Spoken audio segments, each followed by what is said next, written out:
Ladies and gentlemen, now I thought Tech was going to be a difficult class to rank yesterday, and this morning I loaded up all of the cosmic characters and I was like, damn, this one is going to be so incredibly difficult because I think it has all of the same nuances yesterday of like you're going to have a very different view of who are the best cosmic champions depending on whether or not you're kind of focused on story and general questing and just going through the game and having fun, or if you're heavy into battlegrounds or if you're heavy into Alliance War.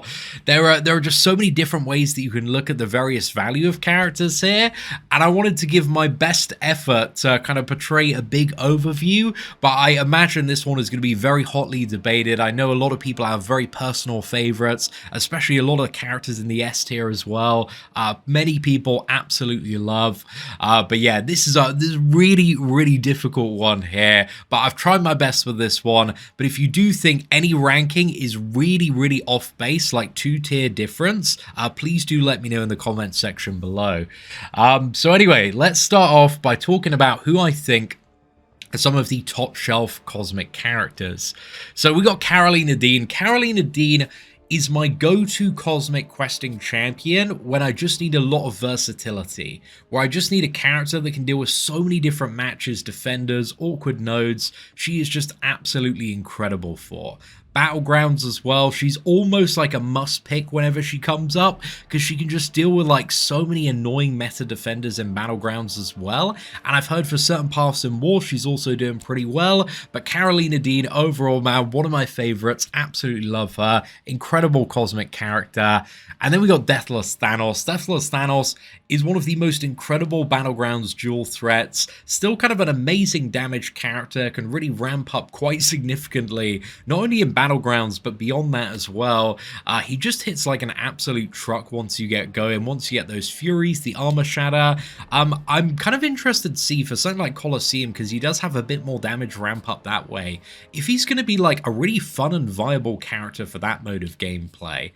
So yeah, Deathless Thanos, he was the big chase champion for the Deathless, and he's certainly lived up to the hype so far. So that's what makes me, you know, very excited for the Stellar Forge version of Doctor Doom there. Then we got Cull Obsidian. Cull Obsidian is the ultimate battlegrounds nuke. He is crazy when you get this guy up to 7-star rank 4, high sig, you know, parry a few armor breaks, put in the relic, and the opponent is just absolutely done for. Plus the stun on the special too, and the relic, it just allows a lot of like cheesy combos with Cull Obsidian that allows him to get down so many defenders in like, you know, under 25 seconds. He really does live up to the hype after his buff, and he's just a phenomenal character. But even in questing as well, if you get him ramped up, absolute beast of a champion. There is so much damage output if you kind of get him above 5 charges. And then we got a character so powerful that he is yet to be released as a 7-star champion. Probably going to be one of the last ones, I would assume. I don't think the Cosmic for Banquet has been revealed yet, but potentially, you know, it could be Cosmic Ghost Rider, it could be Hulkling, it could be Ronan. So I'm curious to see which of the characters is going to appear there. But Cosmic Ghost Rider, you know, there is a reason he has not been released as a 7-star champion yet. He's kind of like the ceiling of damage output, and a 7-star rank 4 I think would do almost like unthinkable levels of damage, would hit like an absolute truck. And he's still one of those characters that is so strong that he occasionally appears in Battlegrounds decks for people that, you know, haven't fully filled out their 7-star rank 4 roster as like a 6-star rank 5 ascended, and he can still nuke down a lot of defenders at 7-star rank 3 and rank 4 just because he has that level of damage output. Super versatile, so much utility. Overall, just one of the best cosmic champions ever made. Absolute banger of a character. And then we got kind of the 3 immortality characters, 2 of them, Serpent and Dark Phoenix, primarily defenders, but Serpent is a character that some people like to use on BG's offense. Granted, he's a little bit slower, but you know, you've still got a huge safety net of immortality. You've got lots of power gain. He's a very face roll character to play, and also in Everest content, he does have quite a nasty damage ramp up as well. So he does hit significantly harder in kind of longer fights. But just playing this champion, man, he's just really safe. He's got a lot of damage, a lot of utility, and yeah, he's one of the most toxic defenders in the game. Then we got Dark Phoenix. So you've got fun interactive damage. You've got power gain, you've got excessively long immortality as well that just doesn't allow you to end the fight. She is just one of the most toxic defenders ever created, and if you're playing Battlegrounds, if you're doing high tier Alliance War, she is just a monstrous defender. She's always getting banned when I'm playing Battlegrounds, but I've heard offensively she's not too bad and can do quite a few matchups as well, but I personally didn't whale out or go for Dark Phoenix, so there are some Dark Phoenix videos floating about if you do want to watch her on offense there. Then next up we got Hercules, and as a new player, if you get a 5 or 6 star Hercules, you have just won the game. This character, if you can get him awakened, he has an immortality ability whenever he would die that is paused when he's attacking. And he's got reliable stun on the special too. You can equip a relic and extend combos, and you can just get away with the most disgusting things in all sorts of matches. Hercules is still that champion. I think he's probably going to stay at the 6 star level forever because he's just so incredibly overpowered and so cheesy, dude. The immortality is absolutely nuts, and it was kind of like meta defining for at least a couple of years after his release. So yeah, Hercules is still crazy, man. He's still very, very good. And then we got Hulkling as well. Just absolute beast of a dual threat. You know, he's incredibly tanky on defense, annoying to play if you don't get him into the special 2 cycles and he's spamming special 1. But also, as an offensive champion, as a champion that you're playing, he hits like an absolute truck. This guy, my last free-to-play account that I did a couple of years back, was a huge carry for so much content, and the fact that he's got just like this rapid generation of easy access to lots of buffs just synergizes so well with so many different nodes and scenarios. Like Hulkling is a just phenomenal character, super tanky as well. If you take too many hits, he's going to activate indestructible. He's just kind of like the perfect package of what you want in a cosmic attacker. And yeah, I would love to see the 7 star release of Hulkling at some point as well, because I'm really, really looking forward to that. Now, next up, we got a champion I've seen a lot of love for in the comments section, and I can't deny that Galen is one of those characters that is still a huge kind of dual threat and relevant presence in Battlegrounds. Like, I see a lot of 7 star rank 4 Galens. He can take a lot of matches that you might not initially expect him to, but also if you trap him and you don't have the right attacker to get through him, he can still be a huge problem, a huge menace if he gets to that harvest and he goes unstoppable and you've got to eat the fun and interactive damage there. So Galen, I also know, just in terms of the sheer utility of this character, you know, he's like nullify immune, he has access to generating like a lot of buffs as well, he's got a bit of regeneration, access to debuffs, so he has kind of a lot of the core package that makes him really good and very versatile for kind of questing and just doing all sorts of things. So I want to show a bit of love to Galen today there, but thanks to the comment section on the Titan tier list. You know, we had a lot of Galen love come out for support on that one. Now, the last 2 champions I would say in the SS tier, I would say without the Venom Relic, both of these characters are actually in S tier. But the Venom Relic is just absolutely nuts, dude. It is so incredibly powerful for enhancing crit chance, crit damage, bleed damage, and both of these champions thrive so heavily off of that relic. So if you have the 6 star Venom Relic awakened at least at rank 3, you are going to see some massive things off these 2 characters. Literally, that relic alone kind of almost doubles the effectiveness of these characters. It is crazy.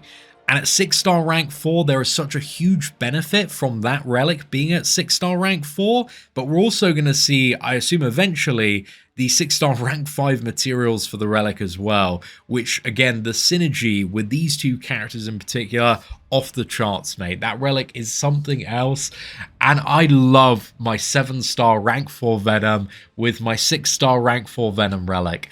I can just nuke so many matches.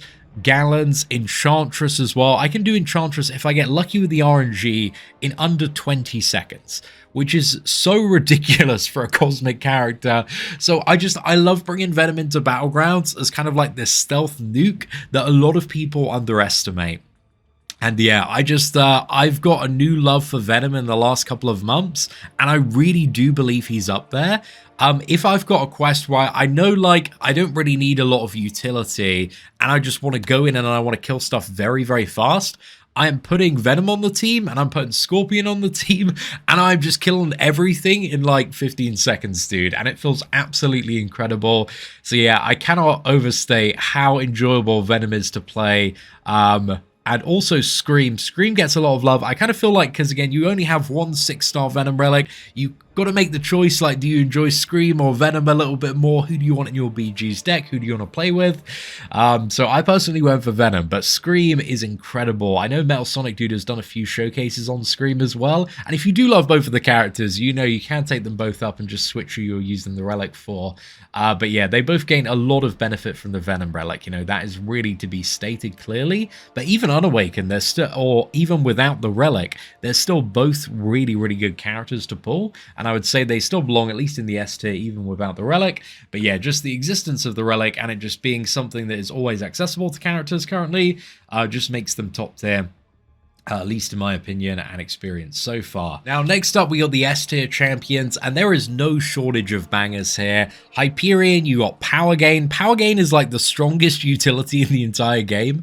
It's just so crazy for many different scenarios because you can just wait to get a special attack and then slam it off, and it feels absolutely incredible. Hyperion still deals a lot of damage, man. He hits like a truck. You've got access to a lot of Furies, a lot of debuffs. There are so many different endgame nodes and scenarios he can deal with because of this. But yeah, Hyperion overall is still an absolute beast of a champion. Ronan, I was thinking, there was a point where I initially like did this list earlier and I was like, dude, maybe Ronan belongs up here. And the reason I say that is because I believe every account should have a 6-star rank 5 ascended Ronan, because there will be many things throughout the year where Ronan can just jump into and just cheese the oblivion out of. He is such a phenomenal character. If there is a scenario where he can stun the opponent and the opponent generates more than like 3 buffs, he's incredible for. And the existence of relics in this game, like any relic, just makes him a lot better because it makes him a lot more reliable when you are kind of missing that bit of power, just to throw in the relic, extend your combo, and then get another special one. So this Battleground season in particular, Ronan is like, he's kind of a tier above SS, you know, he's like triple S tier. But yeah, I absolutely love Ronan, man. I think every account needs to have a 6-star rank 5 ascended one, and he's probably my number 1 6-star pull currently on the free-to-play. Because I want him for Battlegrounds, I want him for like a lot of boss cheesing. He's just a very, very good champion to have up your sleeve for, you know, when that scenario does occur and the opponent has 3 or more buffs.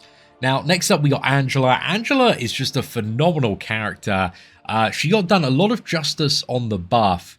So essentially, via the Awakened ability, if you have more than like 3 buffs and you've got fairly decent sig on Angela, like, she can't really be damaged by damaging debuffs, so it allows her to take so many debuff nodes and scenarios, and she is just very, very versatile for a lot of matches that you might not initially expect her to be really good for. And she's also got the ability to completely ignore auto block as well, which for a lot of tech champions, especially Red Skulls, is really, really nice. But she has access to a lot of buffs, she's got access to a lot of armor breaks, so any sort of node that requires a champion to have lots of buffs or apply lots of debuffs, again, she often has the potential to do very well there. But yeah, overall, I really love Angela. Certain Battlegrounds metas as well, she just really shines there.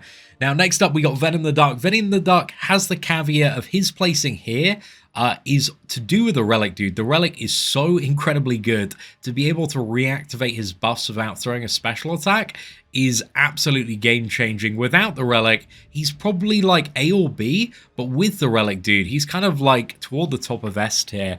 Because I know this, from my free-to-play, if you get even a 6-star rank 4 Venom the Dark, he literally carries the entire game. He will literally do everything from the moment you get him in 5-2 with the Venom the Dark relic event to all the way up to Act 9. Even the 6-star rank 4 version, not even rank 5, not even Ascended, will just do tremendous amounts of work. And now I've switched over to the 7-star rank 3 version, and he is absolutely crazy. I'm running the Fury and Precision build. And, you know, once I'm ramped up, every single thing is like almost critting, and I'm getting like 20k mediums, like 15k light attacks. Like all of my combos are nearly 100,000 damage there, and he just feels incredible, dude. He's deleting so many paths, and you've just got access to a lot of tools with Venom the Duck. The toxic armor is more useful than you may think it is sometimes, because it just allows him to deal damage in so many scenarios where you're kind of blocked out from dealing damage. If there's debuff immunity as an example, right? It doesn't matter because you're applying toxic armor buffs to the opponent. So there's just a lot of very like weird ways that he kind of comes in super clutch then, and also the ability that you can kind of build this character in terms of his ramp up however you want. If you want to prioritize like power gain or regeneration, like the sustain you can get out of this character in a quest is just absolutely crazy if you even like have one stack of regeneration in the base build. So yeah, I've been loving Venom the Duck. There's a lot of very cheeky things you can do with him, and I do feel like his damage is really off the charts and a lot more achievable, easy, accessible to get to, providing you do have that relic. So yeah, pick it up if you haven't already. Very important thing to get while the event is still active. So yeah, overall on the free-to-play, I've probably done about 500 to 1,000 plus fights with Venom the Duck. He's been one of the main 2 account carries along with Stark and Aunt Spider-Man, and I have no regrets kind of heavily investing in him, both as a 6 and 7 star champion, and he's probably going to be the first rank 4. So for just like questing and game carrying, absolutely phenomenal character, assuming that you do have the relic. Now next up we got Medusa. Medusa has access to a lot of buffs. Armor breaks is an incredibly good dual threat in battlegrounds, but mainly more of an attacker than defender, as she's a bit easier to get around, but can still kind of trap opponents in a bad matchup. But overall, Medusa is really easy to play, and she just feels really, really good to play. I know some people say that Medusa and Scream feel a little bit similar, but I think Scream really has that performance enhanced with the Venom Relic. But I think if you don't have the Venom Relic significantly upgraded, then they are about the same character. But I know Scream can also get through auto block matches a little easier as well. But yeah, there's still a lot of love out there for Medusa. We got Null. Null is a pretty decent dual threat in battlegrounds, still an annoying defender against certain matchups as well, and if he gets a special one-off, dude, yeah, it can be a bit hectic to deal with, you know, the unstoppable and also the reverse controls. So yeah, still a lot of love for Null, and plus in bigger content he still has some pretty good ramp up damage. So I'm curious to see for something like the Colosseum, if you get the opportunity to really see Null's damage kind of come out in that form of content. Then we got Vox as well. Vox is a very kind of underrated attacker. I've seen a lot of good Vox videos this year. I know he's been, climbing the ladder a bit more and being a bit more present. But what Vox can do against all sorts of like top tier defenders is really, really impressive, because he's got so much, I believe it's degeneration damage, and then you can get like the huge pause on the special too, but even taking the rotation a bit more chill and just kind of like bouncing special ones seems to be incredibly effective in terms of output there. And then we've got the recently buffed up Super Skrull, who is a very strong attacker. He's got a lot of damage output, a lot of power gain, an amazing amount of utility on the kit. You know, you've got access to so many buffs. You've got the safety net of the mist mechanic. You've got a good set of immunities as well. And you also have the ability now to either incinerate opponents, or if they are in the tech class, you apply the Nova Flame to them with the Awakened ability. So Super Skrull, kind of a rising dual threat in battlegrounds. He still does have some Mystic champions that will absolutely destroy this matchup. But yeah, Super Skrull, he's definitely on the up and up after his buff, man. He got a really nice tune up there. So I know a lot of people have been really enjoying him. I know there's been a lot of hot debate, especially in the last couple of weeks, about Super Skrull or Yondu, who is the better of the Cyber Weekend champions. But it's great to see, you know, both of those characters getting a lot of appreciation there. And then we've got Adam Warlock. A little bit tricky to play, dude, but he hits like a truck. Adam Warlock has so much damage output. And if you get used to his playstyle as well, for longer form matches, dude, he just does some crazy, crazy damage. So I'm curious to see. I know he was the Colosseum defender when we were testing out Colosseum at Summoners Fest in Vancouver. But I'm curious to see, as a champion that you play, if he's going to have use in Colosseum as well. On top of that, another character, Gamora, you just just have so much ramp up on Gamora. Gamora is still one of my favorite Cosmic Champions, dude. I got a very soft spot for Gamora. I think particularly in Battlegrounds, she's a lot more difficult to play now than she was like a year or two ago, just because there's so many, you know, specific mechanics on newer defenders. But for long form content, when Gamora really gets the opportunity to ramp up, you can weave in those heavy attacks. Like, dude, Gamora's damage just goes absolutely crazy. So she's still, you know, one of those characters you can get early on as a 6-star on a new account, and she will be like account defining. She will do so many paths from like Act 7, Act 8, and Act 9, and just be that really big kind of damage carry when you need her. So yeah, still got a lot of love for that. And then, you know, I got to give a shout out to Trap. Probably Trap would have Nova a little bit higher. I've tried playing Nova a little bit over the years. I still can't quite fully get aboard the Nova hype train, but I also cannot deny some of the Nova gameplay, right? When somebody gets very, very good at playing Nova, dude, you just get some matches down in absolutely ridiculous times. And Nova's still a pretty good dual threat on Battlegrounds as well. He's an annoying defender. Like, you know, you got the auto block, you got the power gain. He's still clips people occasionally with the special 1 and special 2. I've certainly taken a few of those to the face, so Nova in the right hands can be a weapon of mass Battlegrounds destruction.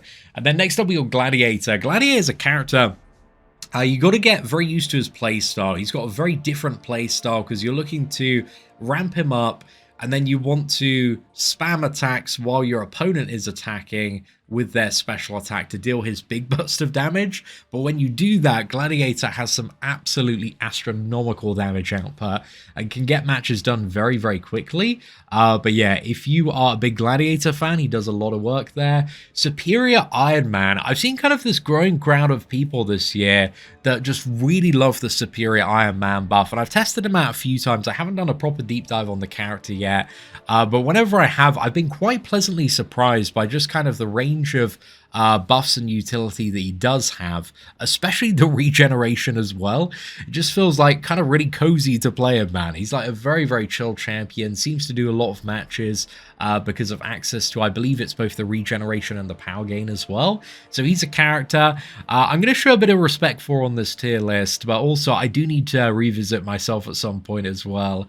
And then next up we got Beta Ray Bill. Beta Ray Bill is, I think, a character that's still used in just various high-tier Alliance War matches and challenges that come up, because he's got kind of this very specific kit of utility that sometimes is just absolutely perfect for these slightly more niche endgame challenges.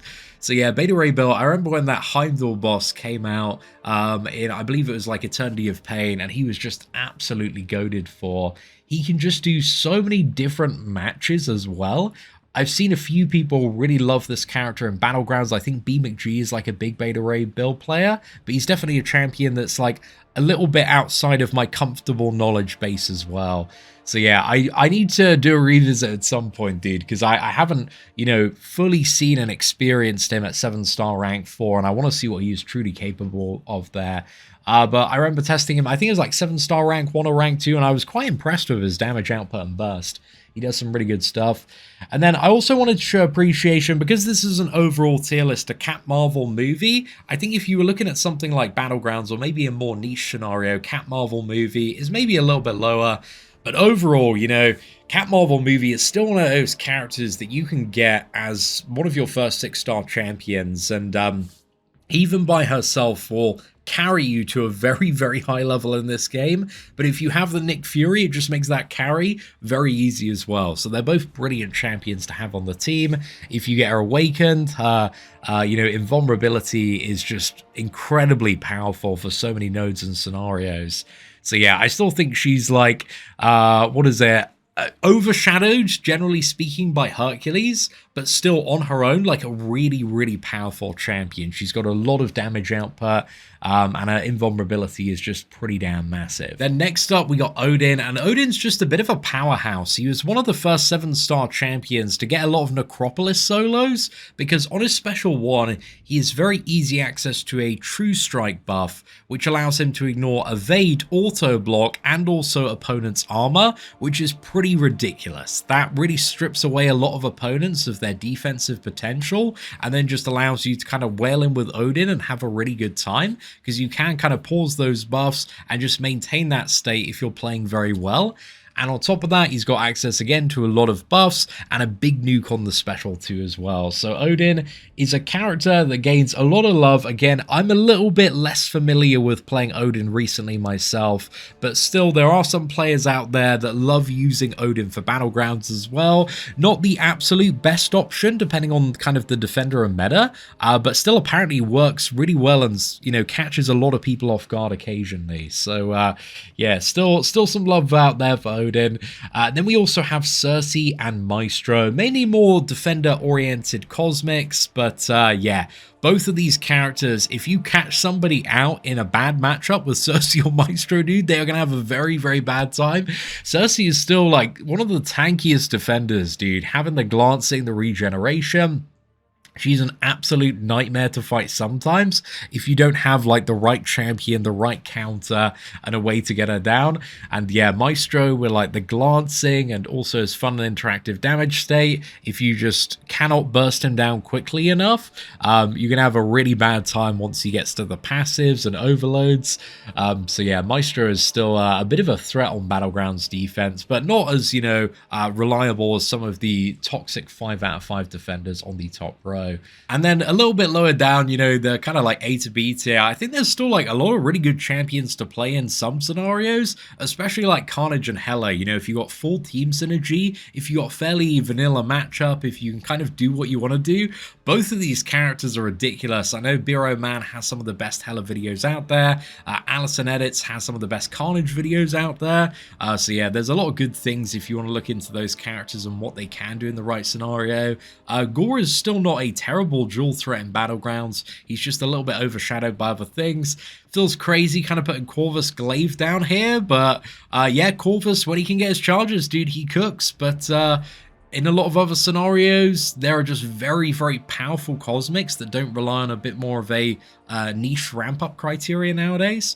Then we got Phoenix buffed up, doing a lot better. Silver Surfer, still very good for a lot of nodes, and weird bosses that do appear. King Groot's got some really nice like damage and regeneration on longer matches. There was somebody that always used to love doing the King Groot showcases. So yeah, King Groot in the right scenario still does very, very well. I don't believe they've released King Groot, aside from the Deathless version, as a 7-star champion yet, but maybe I'm entirely incorrect on that one. But yeah, just something I was thinking, having a bit of a look at this now. Vision Arca, still kind of a popular champion to play for people that really like the power gain, actually. There's still a few people in the comment section I see that really just enjoy Vision Arca's playstyle. And it is super fun, dude. His power gain just goes crazy. And you're just able to like spam a lot of special attacks, and it is a really, really enjoyable time. He can do a lot of matches as well. Red Goblin's got some fantastic ramp up. Venompore has some fantastic ramp up. If we were looking at pure synergies, dude, you know, like Heimdall, bro, Heimdall would be, I think here, bro, here would be just the absolute #1 champion. In terms of, like, characters that have saved my free-to-play account list, yeah, Heimdall belongs here. We can take the screenshots here at this point. But yeah, Heimdall overall as a character is not the absolute best to play, but it's still got a bit of utility. It's just his damage output. And ramp just, yeah, isn't where it needs to be. So he's not quite got all of the things that he might desire there. The champion, Sweden still loves Terrax as well. Deathless King Groot. I just heard, I haven't played heavily with Deathless King Groot. The main thing I've heard about this champion is like he's not as good as King Groot. It's just the general feedback I remember hearing from the King Groot players. So yeah, that's what I understand about Deathless King Groot so far. But he's still got, I believe, a bit of regeneration, a bit of damage output. I think you got the incinerates instead of the poisons.